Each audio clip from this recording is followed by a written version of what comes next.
A few of the interesting things I saw in Da Nang, and indeed other parts of Vietnam, were normal facets of daily life that the West would consider improper or unsafe. We have a lot of opportunities here, I'm talking from Australia, but we also sacrifice some ability to explore and enjoy them with excessive meetings, entitled attitudes, or health and safety red tape that's become the standard. No country is without its problems though. That fact has never been more clear.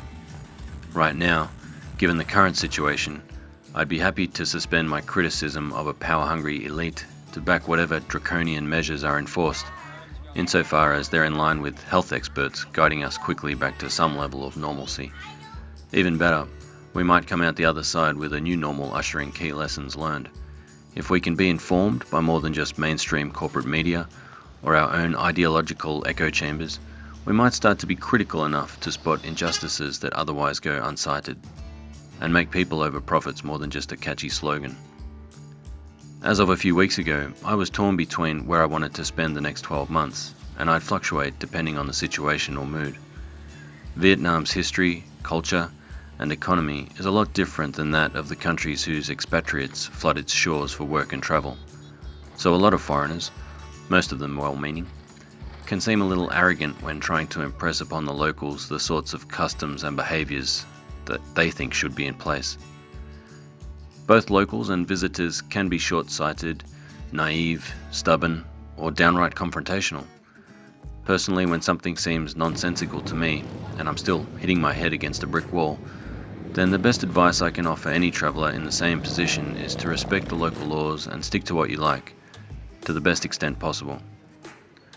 Something that is dangerous or unsightly in isolation might just be the cause of something you're not aware of yet, or contributes in some way to a general sense of well-being. I don't agree with the lax views on wearing helmets in Vietnam, for example, but I can also appreciate that a culture might think about death or serious injury in different ways because of religious or philosophical beliefs or their history, and see that many restrictions in more developed countries could make people anxious about stepping over this or that line, and eventually make us so insulated as to be fearful of any perceived threat or discomfort. Vietnamese people have from time to time offered me some questioning glares, but for the vast majority of my experience I've enjoyed their warm smiles and cheerful personalities. There is a keen sense of community felt amidst the bustle and noise of the markets, which helps dull the disappointment of getting only a dash of coffee in a mountainous glass of ice, or rising with anger when I'm ignored at the front of a queue for a banh mi. The minutes of sleep lost to the giant sound systems blasting terrible karaoke is paid back by the excited kids waving and smiling and shouting, "Where you from?" as they round a corner on their bikes and scream more questions out of earshot. The things I've written about Da Nang are not meant to be exclusively a glowing endorsement of this wonderful city and its people, but a promotion of travel itself. It is reality in hyperdrive, a reminder that the world is bubbling with experiences new, exciting, or often unsettling or downright traumatic.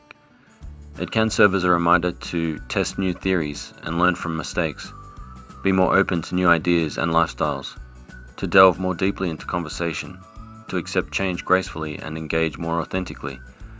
Such is its propensity to guide and attune our senses to the fact that despite our differences, we're all together spinning around on a rock, hurtling around a giant ball of burning gas, trying to find love, shelter, food and fun.